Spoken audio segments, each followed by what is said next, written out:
নবদ্বীপ নদিয়া জেলার অন্যতম দর্শনীয় ও পবিত্র ঐতিহাসিক স্থান, যেখানে শ্রী চৈতন্য মহাপ্রভু জন্মগ্রহণ করেছিলেন। গৌর পূর্ণিমা, রাস পূর্ণিমা ও দোলযাত্রার মতো উৎসব এই জেলার সৌন্দর্য আরও বৃদ্ধি করে। মধ্যযুগ থেকে সংস্কৃত শিক্ষার অন্যতম কেন্দ্র হিসাবে এই স্থান বিশেষ ভূমিকা পালন করায় একে বাংলার অক্সফোর্ডও বলা হয়ে থাকে। এই জেলার বিশেষ সুনাম রয়েছে এখানকার লাল দইয়ের জন্য। হাতে যদি থাকে মাত্র একদিন, তাহলে নবদ্বীপে কিভাবে আসবেন, কিভাবে এখানকার বিভিন্ন জায়গা ঘুরে দেখবেন, টোটো ভাড়াই বা কত, কোথায় বা খাবেন, সমস্ত তথ্য থাকছে আজকের ভিডিওতে।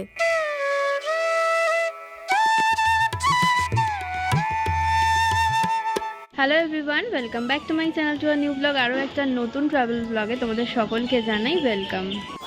একদিনের ছুটিতে বা এক বেলার ছুটিতে এসে নবদ্বীপ ধামে তোমরা কি কি দেখতে পারবে, কোথায় কোথায় ঘুরতে পারবে, কেমন কি খাওয়া দাওয়ার খরচা, টোটো ভাড়া কত, সমস্ত কিছু কিন্তু আজকের ভিডিওতে শেয়ার করব। তো চলো তাহলে ভিডিওটা স্টার্ট করি। আমাদের নবদ্বীপের জার্নি শুরু হয়েছিল আমাদের নিয়ারেস্ট রেল স্টেশন উত্তরপাড়া থেকে।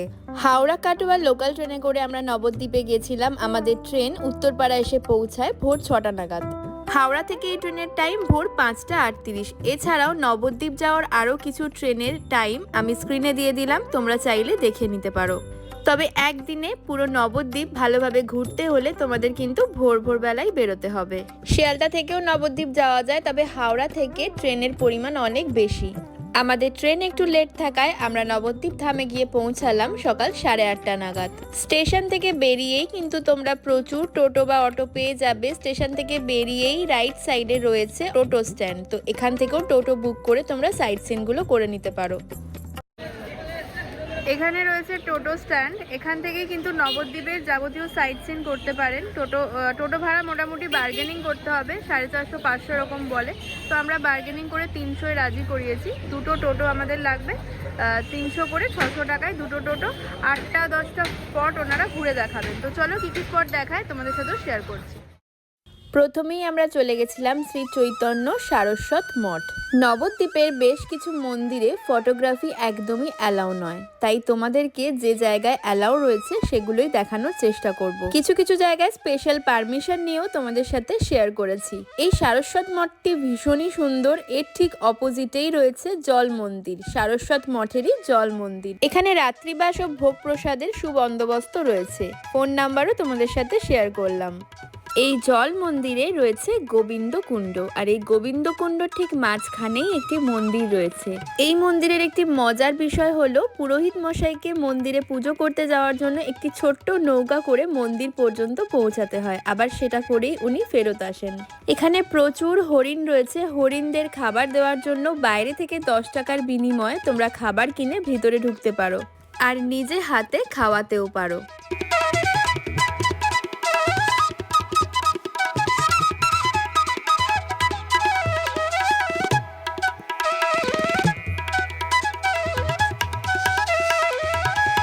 এই সুবিশাল জলাধার ও মনোরম পরিবেশ সকলের মন কাড়তে বাধ্য।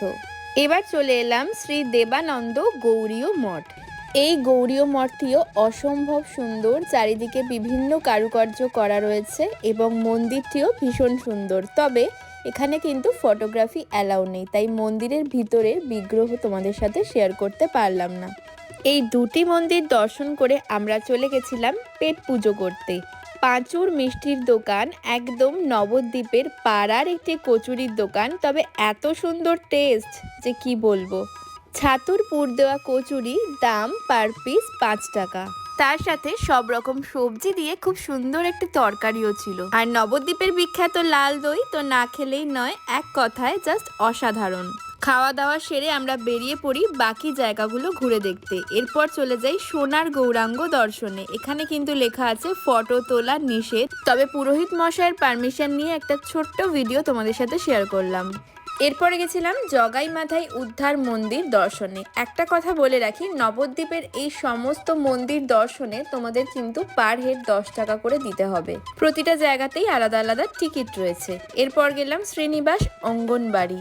শ্রীনিবাস পণ্ডিতের এই বাড়িটি কিন্তু ভীষণই সুন্দর, আর এখানেই কিন্তু রয়েছে 500 বছরের পুরনো একটি কুল গাছ, যেটি মহাপ্রভু নিজে হাতেই রোপিত করেছিলেন। 500 বছরেরও পুরনো এই কুল গাছটি এখানকার প্রধান দর্শনীয় জিনিস। এরপর আমরা চলে গেলাম শ্রী শ্রী রাধারমণ বাগ দর্শনে। এটিও একটি মন্দির আর ভীষণ সুন্দর কারুকার্য করা, আর এখানকার বিগ্রহ তো এক কথায় অসাধারণ। এই মন্দিরে ভোগ প্রসাদের ব্যবস্থা রয়েছে, তোমরা এখানে ভোগ প্রসাদ গ্রহণ করতে পারো। আর এখানেই রয়েছে এই বিশাল বড় ভান্ডারটি, যেখানে তোমরা পুজোর জন্য অর্থ দানও করতে পারো। এখানেই রয়েছে শ্রী শ্রী রাধারমণ চরণ দাস দেবের পূর্ণ সমাধি মন্দির।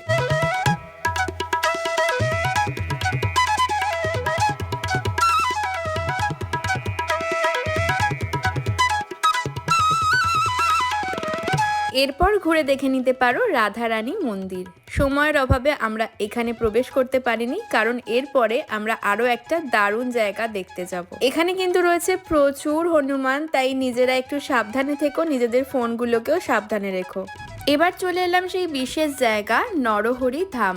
নবদ্বীপে সব থেকে সুন্দর ঘোরার জায়গা হলো এটা। এখানেও মাথা পিছু 10 টাকা দিয়ে তোমাদের প্রবেশ করতে হবে।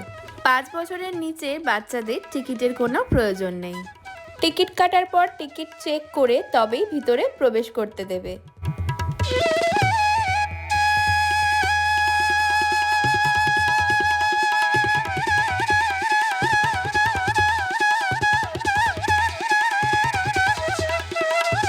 ভিতরে ঢুকেই দুপাশেই পেয়ে যাবে ফোয়ারা, আর তার সাথে পেয়ে যাবে প্রচুর মাছ।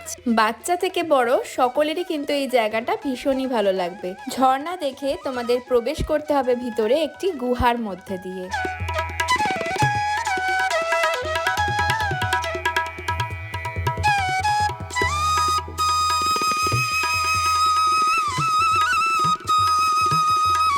পুরো বাগানটি সাজানো রয়েছে শ্রীকৃষ্ণ ও চৈতন্য দেবের বিভিন্ন লীলা ও বিভিন্ন মূর্তি দিয়ে।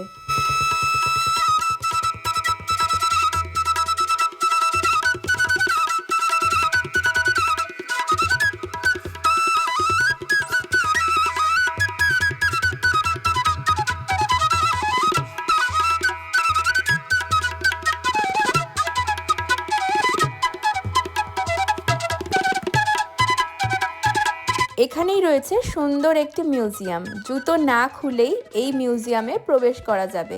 মিউজিয়ামের ভিতরে শ্রীকৃষ্ণের বিভিন্ন যুগের বিভিন্ন লীলা একদম সুন্দরভাবে ফুটিয়ে তোলা হয়েছে। শ্রীকৃষ্ণের জন্মের আগে থেকে চৈতন্যদেবের আবির্ভাব, এই পুরো সময়টি ভীষণ সুন্দরভাবে মূর্তির সাহায্যে বর্ণনা করা রয়েছে।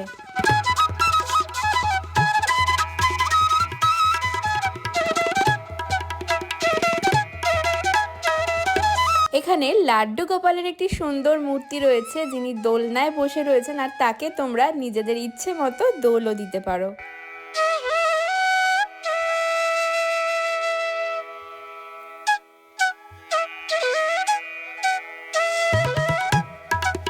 মিউজিয়ামের ডান দিকে দাপর যুগের বিভিন্ন লীলা খেলা মূর্তির মাধ্যমে খুব সুন্দরভাবে বর্ণনা করা রয়েছে।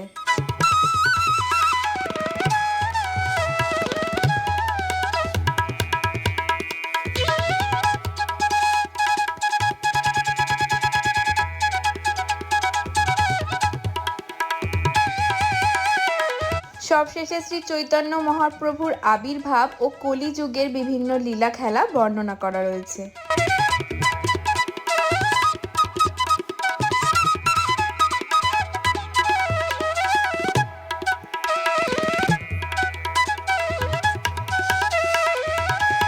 এই নরহরি ধামের প্রধান দর্শনীয় জিনিস হলো 60 ফুটের এই চৈতন্য মহাপ্রভুর বিগ্রহ।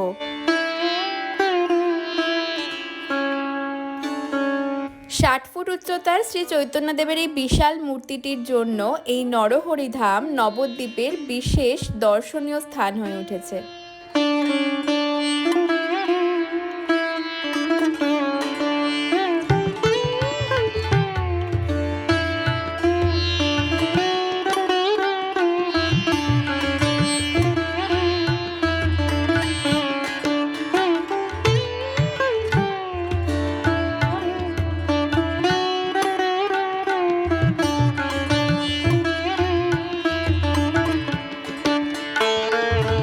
এই নরহরি ধাম থেকে তোমরা নিয়ে নিতে পারো মহাপ্রসাদ। 30 টাকা, 50 টাকা ও 70 টাকার বিনিময়ে বিভিন্ন সাইজের তোমরা এখান থেকে নিয়ে নিতে পারো মহাপ্রসাদ।